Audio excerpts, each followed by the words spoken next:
새해가 시작되고 벌써 두 번째 달이 되었습니다. 여러분 실감 되시나요? 우리 흔히 이렇게 말합니다. 우리에게 설이 두 번 있는 게 얼마나 다행인지 모르겠어. 신정에 새해 첫날에 세웠던 계획이 조금씩 흩어지고 조금씩 이렇게 원래 그 자리로 돌아갈 때 우리 마음을 새롭게 할 또 한 번의 설이 있다. 여러분 지금 그런 신정설과 구정설 그 사이를 우리가 지금 살아가고 있습니다. 어떠십니까? 새해를 시작하며 새해에는 무엇이든 새롭게 할 것이다. 이렇게 우리 시작하였는데 시간이 지나면서 어느덧 익숙해진 우리의 일상 속으로 돌아오고 말았습니다. 해야 할 일도 그대로이고 풀어야 할 문제들 여전히 풀리지 않는 상태로 우리 가운데 있습니다. 이럴 때 우리는 이런 생각을 하죠. 처음으로 돌아갈 수 있다면 예전에 그 영화 대사 가운데 나 처음으로 돌아갈래 그게 한때 우리의 마음을 담고 있는 말 같아요. 그러나 여러분 돌아갈 수 있습니까? 돌이킬 수 있습니까? 이렇게 우리는 처음으로 돌아가기를 원하는데 우리의 하루의 시작을 한번 되짚어보면 과연 우리가 처음으로 돌아가고자 하는 마음이 그게 진실되기는 한 것인가 생각해 보게 돼요. 무슨 말이냐? 여러분 우리 일상 속 하루가 시작되는 장면을 한번 각자에게 루틴이 있으시죠? 한번 떠올려 보시죠. 눈을 뜨자마자 어떤 생각하십니까? 아니면 어떤 첫 번째 행동을 하십니까? 오늘 해야 할 일이 뭐지? 또는 이거 아직도 끝내지 못했는데 어제 아쉬움으로 하루를 시작하지 않으십니까? 우리는 이렇듯 일상을 그 하루하루 새날 얼마나 소중한 날입니까? 그런데 그 새날의 첫 시간을 이렇게 어제의 아쉬움 속에 매여서 연결돼서 시작하게 돼요. 저는 이것을 이렇게 정리합니다. 우리한테는 묘한 버릇이 있는데요. 문제에서 하루를 시작하는 거예요. 하루의 시작이 문제예요. 어제의 문제, 이어지는 문제, 계속된 문제. 지금 아이들이 겨울방학에 겨울 성경학교를 진행하고 있는데 저도 어린 자녀를 두고 있지만 아이들이 학교 가서 무엇을 배우나? 여러분 무엇 배우는 것 같으세요? 문제 배웁니다. 문제 푸는 거 배웁니다. 어렸을 때부터 뭐가 문제다, 이 문제는 어떻게 풀어야 된다라는 것을 어느덧 우리 몸과 마음에 너무 배이는 것 같아요. 그래서 마음의 준비가 되기도 전에 하루에 시작할 때 말입니다. 벌써 삶의 무게가 먼저 말을 걸어와요. 우리 그렇게 하루를 시작합니다. 또한 우리는 보통 끝에서 시작하려고 그래요. 이건 또 무슨 말이냐? 문제가 생기기 전까지는 거들떠도 안 봐요. 그런데 문제가 생기고 나면 어떻게 해결할까? 흔들리면 어떻게 수습할까? 이렇게 우리는 문제와 그 끝에서 시작해요. 그러나 성경은 다릅니다.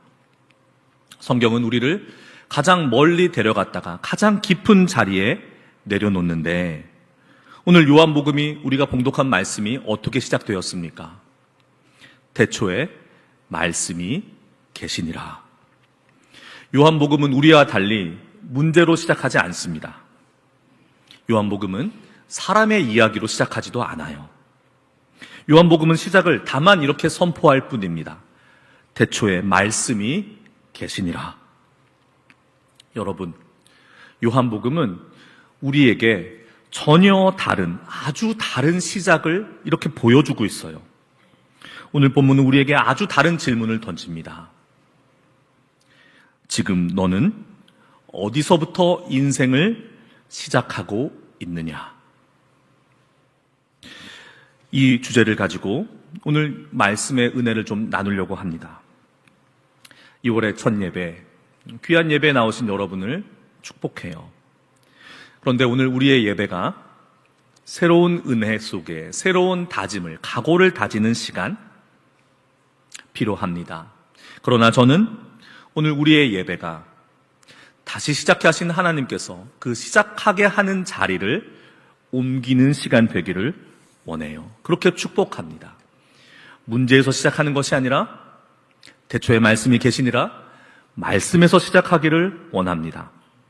성경은 놀랍게도 같은 단어로 2번 시작해요. 창세기는 선포하였습니다. 태초에 하나님이 천지를 창조하시니라. 그리고 요한복음은 다시 선포합니다. 태초에 말씀이 계시니라. 여러분, 이것은 단순한 반복이 아니에요. 요한복음은 요한은 창세기를 흉내내는 것이 아니라 창세기를 완성의 빛 아래에서 다시 읽고 있습니다. 창세기의 태초에서 하나님은 말씀으로 세상을 여셨습니다. 빛이 있으라 하시니 혼돈은 물러가고 질서가 자리를 잡았습니다. 요한복음은 태초에서 그 말씀이 더 이상 명령으로 울리지 않음을 우리에게 들려줍니다. 태초에 빛이 있으라 하셨던 그 말씀이 사람이 되셔서 우리의 시간 안으로 삶 가운데로 걸어 들어오신다는 것을 선포하고 있습니다. 창세기의 태초, 베레시트가 세상의 시작이라면 요한복음의 태초는 그 하나님께서 당신의 사랑하는 세상을 포기하지 않으셨다라는 것을 선언하는 것입니다. 우리는 지금 이 두 태초 사이에 서 있어요. 창세기의 태초와 요한복음의 태초. 창세기의 태초는 우리에게는 이런 의미입니다. 우리가 지음받았던, 우리의 존재가 지음받았던 그 태초. 이것은 신앙의 말로 고백하면 무엇이 되느냐? 하나님이 우리의 창조주이시다, 이런 고백이에요. 창세기의 태초는 우리로 하여금 하나님이 나를 지으신 분입니다, 나의 아버지이십니다 라는 고백이에요. 요한복음의 태초는 다시 불림받은, 다시 불려진 태초는 하나님이 우리의 구원자이시다, 이것을 고백하는 것입니다. 우리의 신앙이 두 태초, 창조와 구원 사이에 있음을, 그 창조와 구원 사이를 살아가고 있다는 것을 아는 것이 우리의 신앙의 여정인 줄 믿습니다. 이 놀라운 연결고리를 발견한 사람이 있어요. 아름답게 잘 설명한 사람이 있습니다. 바울 사도예요. 고린도후서 4장 6절에 사도는 어두운데 빛이 빛이라 말씀하셨던 하나님께서 예수 그리스도의 얼굴에 있는 하나님의 영광을 아는 빛을 우리 마음에 비추셨느니라. 이렇게 두 태초를 연결하였습니다. 여러분, 놀랍지 않습니까? 태초에 어둠을 향해서 빛이 있으라 명령하셨던 바로 그 창조의 하나님께서 지금은 우리에게는 예수 그리스도를 믿는 믿음을 통해서 우리 마음의 어둠 속에 하나님을 아는 영광의 빛을 비추어 주신다. 믿으시면 아멘 합시다. 창조의 능력과 구원의 능력은 결국 동일한 근원에 있어요. 그것이 하나님의 말씀입니다. 말씀이신 하나님이에요. 우리는 말씀이라고 하니까 여러 가지 의미가 다 담겨 있다 보니까 때로는 혼동할 때가 있습니다. 기록된 말씀, 성경이죠. 하나님의 계시로, 하나님의 성령의 감동으로 된 우리 손에 들리운 우리 생명의 말씀, 성경 말씀입니다. 그리고 요한복음의 태초에 계셨던 그 말씀은 하나님이세요. 인격이십니다. 성자 하나님, 사람이 되신 우리 주 예수 그리스도입니다. 우리는 이렇게 고백합니다. 그 고백이 기독교 신앙의 정수예요. 예수 그리스도가 나의 창조주이시자 나의 구원자이시다. 믿으시면 아멘 합시다. 이것이 두 태초를, 태초와 태초 사이를 사는 우리의 복된 인생, 우리의 신앙의 여정인 줄 믿습니다. 태초에 그 엄청난 창조의 능력이 어디 있습니까? 그때 다 창조하시고 쉬고 계십니까? 아닙니다. 우리 안에 계셔서 우리 안에서 역사하신다는 겁니다.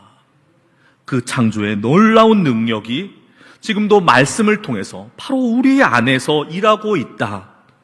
이 사실이 우리의 살아갈 힘임을 믿습니다. 이 얘기가 어렵게 들리십니까? 그렇다면 지금 이 요한의 위대한 선언을 우리들 현대인의 일상의 말로 한번 이렇게 풀어볼 수 있습니다. 요한의 입을 빌려서 한번 우리 이렇게 한번 새겨봅시다. 태초에 말씀이 계셨다. 안 와닿으시죠? 그러면 이렇게 한번 새겨봅시다. 문제보다 먼저, 우리가 늘 시작하는 문제의 자리, 그 문제보다 먼저, 상황보다 먼저, 우리를 나를 어렵게 하는 이 고통스러운 상황보다 먼저 말씀이 있었다. 이것이 태초의 말씀입니다. 태초의 말씀이 계셨다는 현대적인 해석입니다. 와, 닿으십니까? 그래서 신앙이란 우리 흔히 신앙을 잘 버티는 힘이라고 생각해요. 그러나 신앙은 끝에서 버티는 것이 아님을 선포합니다. 신앙은 말씀이라는 근원으로 돌아가는 거예요. 다시 돌아가는 것이 신앙입니다. 내가 흔들리기 전부터, 내가 실패하기 전부터, 내가 울기 전부터 이미 말씀이 있었다. 그것이 우리들 믿음의 자리요, 그것이 신앙의 근본입니다. 시편 90편에서 모세는 이렇게 이야기합니다. 바울과 모세, 하나님 만난 사람들이죠. 하나님이 어떤 분이신지 그 하나님의 영광의 임재를 안 사람들이에요. 똑같은 것을 고백합니다. 시편 90편 2절에 산이 생기기 전, 땅과 세계도 주께서 조성하시기 전, 곧 영원부터 영원까지 주는 하나님이시니이다. 와, 닿으십니까? 우리는 늘 문제에서부터 시작합니다. 그러나 하나님은 우리의 문제보다 먼저 계시다. 바울과 모세는 동일하게 말하는 것입니다. 하나님은 말씀에서부터 시작하셨습니다. 말씀에서부터 다시 시작하십니다. 그래서 우리의 예배는 하나님께 우리의 문제를 해결해 달라고 간구하는 시간이기도 하지만 그보다 먼저 너는 지금 오늘 우리는 어디서 다시 시작하는가? 시작하는 시간을, 시작하는 자리를 옮기는 우리의 예배가 되기를 소망합니다. 우리는 늘 벼랑 끝에서 버티는 법을 배우려고 애를 써요. 버티자, 좋은 날이 올 것이다. 여러분, 다시 한번 말씀드립니다. 신앙은 끝에서 버티는 것이 아니라 만약 끝에 서 있다면 근원으로 다시금 시선을, 나의 몸을 돌려 세우는 일입니다. 태초에 말씀이 계셨다? 이 말씀을 다시 한번 이렇게 새기기를 원합니다. 말씀은 결코 늦게 오시지 않으신다. 요한은 분명히 말했습니다. 태초에 말씀이 계셨다. 이 말은 말씀이 생겨난 존재가 아니란 뜻이에요. 필요해서 등장한 대안도 아니란 뜻입니다. 우리가 기도하기 전에, 우리가 길을 잃기 전에 이미 말씀이 계셨다, 이런 뜻입니다. 그런데 그 말씀이 우리를 사랑하십니다. 그 말씀이 우리를 사랑하세요. 할렐루야. 그렇기 때문에 우리의 신앙은 어떻게든 말씀을 붙잡아서 말씀을 소유해서 그것을 우리 삶에 도입해야겠다 애쓰는 일이 아니라 이것입니다. 그럼 무엇이냐? 말씀은 이미 계셨습니다. 계속해서 태초에 말씀이 계셨다 말하지 않습니까? 그 전에 아무것도 없었다 말하지 않습니까? 그렇다면 우리는 이렇게 고백하는 것이 우리의 신앙이어야 합니다. 이미 계신 말씀 앞에 내 삶의 위치를 옮기겠노라. 옮겨 주십시오, 주님. 말씀은 우리 삶의 문제를 해결해주는 솔루션이 아니에요. 잘 살기 위한 조언이 아닙니다. 말씀은 기준이에요. 태초의 말씀, 엔아르케, 근원이란 뜻입니다. 그 근원으로 다시 돌아갈 우리의 유일한 기준이라 이것입니다. 여러분, 그래서 우리의 신앙이 말씀을 붙잡으려고 애쓰는 노력이 아니라, 우리 한국교회 교인들 얼마나 말씀을 사모합니까? 말씀을 읽고 묵상하고 큐티하고 암송하고 필사하고 어떻게든 말씀을 붙잡으려고 그래요. 그러나 그보다 먼저인 것, 그보다 중요한 것, 이미 계신 말씀 앞으로 내가 다시 돌아가는 일이에요. 주객이 바뀌는 일입니다. 말씀은 하나님과 함께 계셨다. 요한은 증언합니다. 함께 계셨다는 것에 주목합니다. 하나님은 관계 안에 계세요. 하나님은 홀로 계신 절대자가 아니라 함께 계시는, 함께 하시는 하나님입니다. 우리 흔히 말씀을 하나님의 생각이다 말합니다. 맞습니다. 말은 그 존재의 능력과 생각과 계획과 그 모든 것이 담깁니다. 말은 곧 존재의 집이에요. 그런데 하나님은, 이 말씀의 하나님은 그 생각보다 먼저 관계 안에 계세요. 성부, 성자, 성령 하나님의 사랑의 관계가 먼저입니다. 하나님은 자기 안에만 머무르시기를, 갇혀 계시기를 원하지 않으세요. 우리 독실한 신앙인들일수록 자기 안에 갇히는 분들을 많이 보게 됩니다. 내 신앙, 내 신조 안에 자신이 갇혀버려요. 하나님은 그러지 않으십니다. 스스로를 열어서, 스스로를 개방해서 타자를 향해 자신을 흘러가게 하십니다. 그래서 말씀을 안다는 것은 지식을 소유하는 것과는 전혀 다른 개념이에요. 우리가 말씀을 안다는 것은, 그분을 안다는 것은 인격이신 그분과 인격이신 말씀과 함께 걷기 시작하였다는 것입니다. 매주 소그룹 모임, 우리 목장 모임을 돕기 위해서 매주 소그룹 나눔지가 여러분들께 배포되고 있습니다. 주일 설교를 바탕으로 이렇게 해요. 도움이 되기를 바라는 마음에서 그렇게 하고 있습니다. 그런데 여러분, 그 목장 나눔지의 타이틀이 뭔지 기억나십니까? 관심을 가져주세요. 담임 목사가 하는 일에, 함께 하자는 일에 좀 관심을 가져주십시오. 기억하고 계신 분도 계시고 잊혀진 분도 계시고, 말씀 따라 걷는 삶입니다. 주님과 함께 하는 것, 말씀이신 주님과 주님의 말씀과 함께 하는 것, 머무는 것이 아니에요. 어떻게 하는 겁니까? 한 걸음 한 걸음 걷는 겁니다. 내 삶의 보폭이 아니에요. 내 삶의 호흡이 아닙니다. 주님의 보폭에 우리의 걸음을 맞추는 것, 그것이 말씀 따라 걷는 삶입니다. 말씀은 하나님이셨다.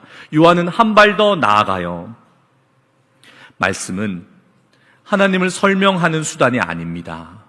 말씀은, 말씀 자체가 하나님이세요. 그런데 그 하나님은 높은 곳에, 높은 보좌 위에 머무르지 않으세요. 어떻게 하십니까? 자기를 증명하려고 하지도 않으시고 자기를 내어주실 뿐입니다. 그 높은 분께서 낮아지십니다. 여러분, 낮아지는 전능이란 말을 새겨야 합니다. 하나님은 전능하십니다. 어디까지 전능하시냐? 자기를 비워 낮아지기까지 전능하십니다. 이것이 복음의 역설입니다. 근본 본체 하나님과 본체이신 분이 자기를 비워 종의 형체를 가지사 사람과 같이 되셨고 죽기까지 복종하셨으니 이는 십자가를 지심이라. 여러분, 이분이 우리 주님이세요. 이것이 우리의 복음입니다. 이 역설을 여러분 어떻게 받아들이시고 계십니까? 전능하신 하나님이 말씀이 되셔서 사람이 되셔서 우리의 언어와 시간 안으로 들어오셨다는 사실, 할렐루야. 믿으시면 아멘 합시다. 그래서 신앙은요, 우리가 어떻게든 하나님께 더 다가가겠다고 애쓰는 일이 아니라 이것이에요. 그럼 무엇이냐? 그렇게 자기를 비워 낮아지신 전능함으로 우리에게 다가오신 하나님을 알아보는 일이에요. 우리 가운데 계신 하나님, 우리의 예배에 임재하시는 하나님, 내 안에 계셔서 나의 삶을 이끌고 계신 그 하나님을 알아차리는 일이 신앙인이에요. 눈먼 신앙에서 눈뜬 신앙인이 다 되시기를 주님의 이름으로 축원합니다. 만물이 그로 말미암아 지은 바 되었으니, 요한은 창조를 이렇게 고백했어요. 그로 말미암아 지은 바 되었다. 여러분, 세상은요, 존재하는 모든 것은요, 우연이 아니에요. 우연의 산물이 아닙니다. 우리의 삶은 어떻겠습니까? 사랑하셔서 창조주께서 우리를 내셨습니다. 사랑하셔서 우리를 구원하시기 위해서 사람이 되셔서 십자가를 지셨습니다. 그런 우리의 삶이 우연이겠습니까? 우리의 존재가 우연이겠습니까? 아니면 우리가 살아가고 나아가는 것이 우연이겠습니까? 눈뜬 사람, 눈뜬 신앙인은 내 삶의 세상에서 나는 그 어떤 작은 일, 사소한 일 하나조차도 하나님의 뜻밖에 있는 일은 없다, 하나님의 손길이 닿지 않는 것은 없다라는 것을 알아차린 사람입니다. 뒤돌아보면, 우리 삶 한번 뒤돌아봅시다. 얼마나 실수와 실패의 순간들이 많았습니까? 돌아보면 후회밖에 남지 않는 선택들은 또 얼마나 많았습니까? 이해되지 않고 설명할 수 없는 앞날에 대한 기다림은 또 얼마나 많습니까? 큽니까? 그런데 말씀이신 하나님께서 말씀하여 주십니다. 그 모든 것이 우연이 아니다. 그 모든 것이 결코 무의미하거나 헛된 것이 아니다. 다 그 모든 것이 말씀 안에서 하나님과 우리의 이야기로 쓰여지고 있다, 말씀하시는 것입니다. 신앙은 긍정적인 신앙, 긍정적인 사고가 한국 교단을 휩쓴 적이 있어요. 여러분, 그런데 모든 것이 주 안에서 잘 될 것이라는 믿음, 낙관적 믿음, 좋은 겁니다. 강한 믿음이에요. 그런데 그거보다 더 먼저 생각해야 될 것이, 잘 되지 않아도 도저히 긍정적으로 낙관적으로 받아들일 수 없는 일조차 이것은 하나님의 의미 안에 있다라는 신뢰가 더 중요한 것입니다. 혹시 신앙을 내가 원하는 모든 일이 내가 원하는 대로 다 풀릴 것이다, 그것이 좋은 믿음이라 여기십니까? 여러분, 그것은 신앙적 낙관이 아니라 기대에 가깝습니다. 신앙은 오히려 잘 풀리지 않아도, 상황이 이해되지 않아도, 지금은 도저히 모르겠지만 지금도 앞으로도 하나님의 의미 안에 놓여 있다. 그래서 지금은 우리가 알 수 없지만 언젠가는 하나님 안에서 나의 나됨, 나의 존재됨과 나의 이 시간이 어디로 이어지고 있는지를 알게 하여 주신다.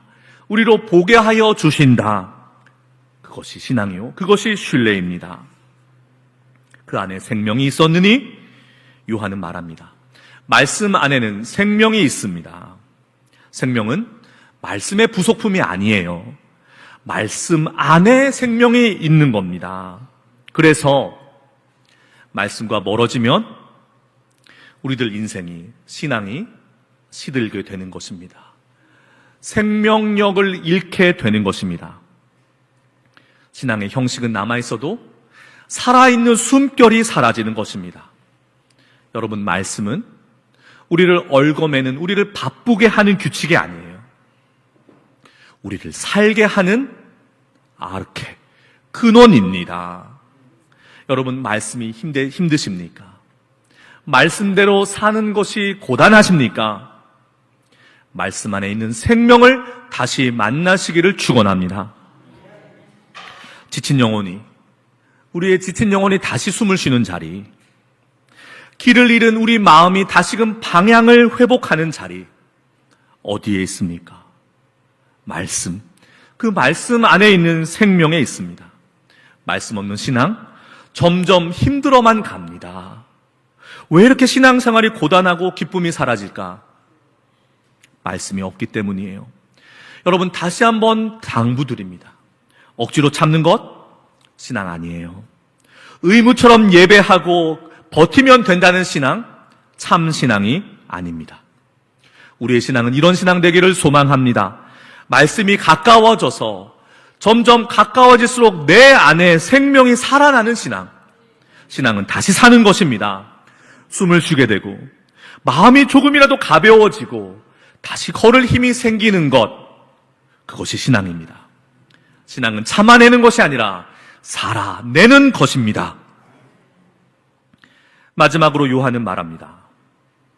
빛이 어둠의 빛이 돼 어둠이 깨닫지 못하더라. 여러분, 중요한 사실 하나를 발견하셨습니까? 빛이 어둠의 빛이 돼 어둠이 깨닫지 못하더라. 빛이 어둠을 즉시 제거하지 않는다는 사실입니다.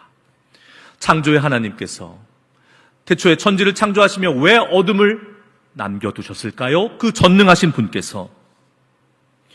성경은 어둠이 없어졌다 말하지 않습니다. 대신 말합니다. 지금 빛이 비치고 있다. 빛은 어둠을 부정하지 않습니다. 도망치지도 않습니다. 그저 비출 뿐입니다. 이것이 왜 중요하냐? 우리 안에 어둠이 남아있기 때문이에요. 우리는 신앙을 한 점의 어둠도 없이 빛 가운데 온전하게 되는 것을 우리의 신앙이라고 믿고 있기 때문에 내 안에 듣는, 내 안에 머물고 있는, 사실은 나를 지배하고 있는 의심과 상처, 후회와 두려움, 이것을 신앙 없음이라고 여깁니다. 여러분, 그렇습니까? 성경은 그렇게 말하고 있지 않습니다. 이렇게 말합니다. 어둠이 있어도 너희 안에 그 내면에 어둠이 있을지라도 그곳에 이미 빛이 와 있다. 아멘. 여러분, 우리 안에 빛이 비추울 때 어둠은 더 이상 우리를 올가매는 장애물이 아니에요. 우리를 지배하는 권세가 아닙니다. 다만 어둠은 하나님의 영광을 더 밝히 드러내는 배경이 될 뿐이에요. 빛이 머무는 한 어둠은 결코 이길 수가 없습니다. 캄캄한 방에서, 우리 캄캄한 방보다도 더 캄캄한 우리 내면의 방에서 여러분, 그 어둠과 싸우고 계십니까? 내 손에 빗자루가 있다면 내 어둠을 다 쓸어버리고 싶다 애쓰고 계십니까? 그 어둠과 맞서서 몽둥이라도 있으면 그 몽둥이로 어둠을 내쫓고 싶다 생각하십니까? 그렇게 해보셨잖아요. 되시던가요? 안 됩니다. 어둠을 몰아내는 유일한 방법은 작은 촛불 하나를 켜는 것입니다. 그 빛이 들어오는 순간 어둠은 제거되는 것이 아니라 그 어둠이 기생하고 있는 존재의 기반 자체가 없어지는 것입니다. 사도는 이렇게 말합니다. 에베소서 5장 8절에 너희가 전에는 어둠이더니 이제는 주 안에서 빛이라. 빛의 자녀들처럼 행하라. 여러분, 빛으로 어둠을 이기시기를 축원합니다. 우리가 문제와 싸우느라, 그 어둠과 맞서 싸우느라 진을 다 빼는 대신에 빛이신 말씀 앞에 머무십시오. 어둠의 권세는 힘을 잃습니다. 이것이 복음의 원리입니다. 이 복음의 원리로 사는 삶을 살아내시기를 축원합니다. 사랑하는 여러분, 우리는 늘 앞으로 어떻게 살 것인가를 묻습니다. 그러나 성경은 중요한 순간마다 우리에게 이렇게 묻습니다. 너는 지금 어디에서 시작하고 있느냐? 오늘 설교 제목입니다. 오늘, 쉼표를 찍었습니다. 지난 날도 장래일도 아닙니다. 오늘 지금 이 순간 우리는 어디에서 다시 시작하는가입니다. 요한복음은 위로로 시작하지 않습니다. 우리들 문제를 해결할 처방으로 시작하지도 않아요. 다만 우리를 태초로 다시 데려갈 뿐입니다. 태초에 말씀이 계시니라. 말씀이 계신 자리, 우리의 근원이, 우리의 존재가 흘러나왔던 그 자리, 말씀이 계셨던 그 자리, 빛이 비추고 있는 그 자리, 그리고 생명이 흘러넘치는 그 자리, 그 자리에서 다시 시작하라. 말씀이 말씀하십니다. 말씀은 오늘도 조용히 우리 곁에 서 계십니다. 2월의 첫날인 오늘 우리에게 필요한 것은 바로 이것입니다. 다시 시작하는 자리를 바꾸는 것. 오늘 우리는 어디서 다시 시작하는가? 사랑하는 여러분, 문제에서 시작하지 마시고 말씀에서 시작하십시오. 어둠에서 시작하지 마시고 빛이 이미 와 있는 자리에서 시작하십시오. 시편 119편, 주의 말씀은 내 발의 등이요 내 길의 빛이니이다. 여러분 한번 생각해 보십시오. 그 등불은 내 발의 등이라 하였습니다. 등불은 먼 곳까지 내다 비치는 서치라이트가 아니에요.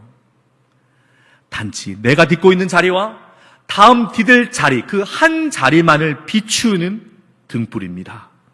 여러분, 새해를 시작하며 세웠던 거창한 계획들이 우리 뜻대로 되지 않았을 때 낙심하지 마시고 말씀이란 등불을 다시 켜고 딱 한 걸음만 내디디십시오. 말씀이 비추는 자리, 우리가 다시 시작할 그 자리, 태초에 말씀이 계셨다. 엔 아르케 엔 홀 로고스. 바로 그 자리가 오늘 우리의 시작이 되기를, 이번 한 주의 이 세 달의 시작이 되기를 주님의 이름으로 축원합니다. 낙심하지 마십시오. 불안하고 염려해하지 마십시오. 태초에 계셨던 그 말씀이, 육신이신 그 말씀이, 성령으로 우리 안에 거하시는 그 말씀이 우리의 다음 디딜 발 자국을, 그 자리를 비추이고 계십니다.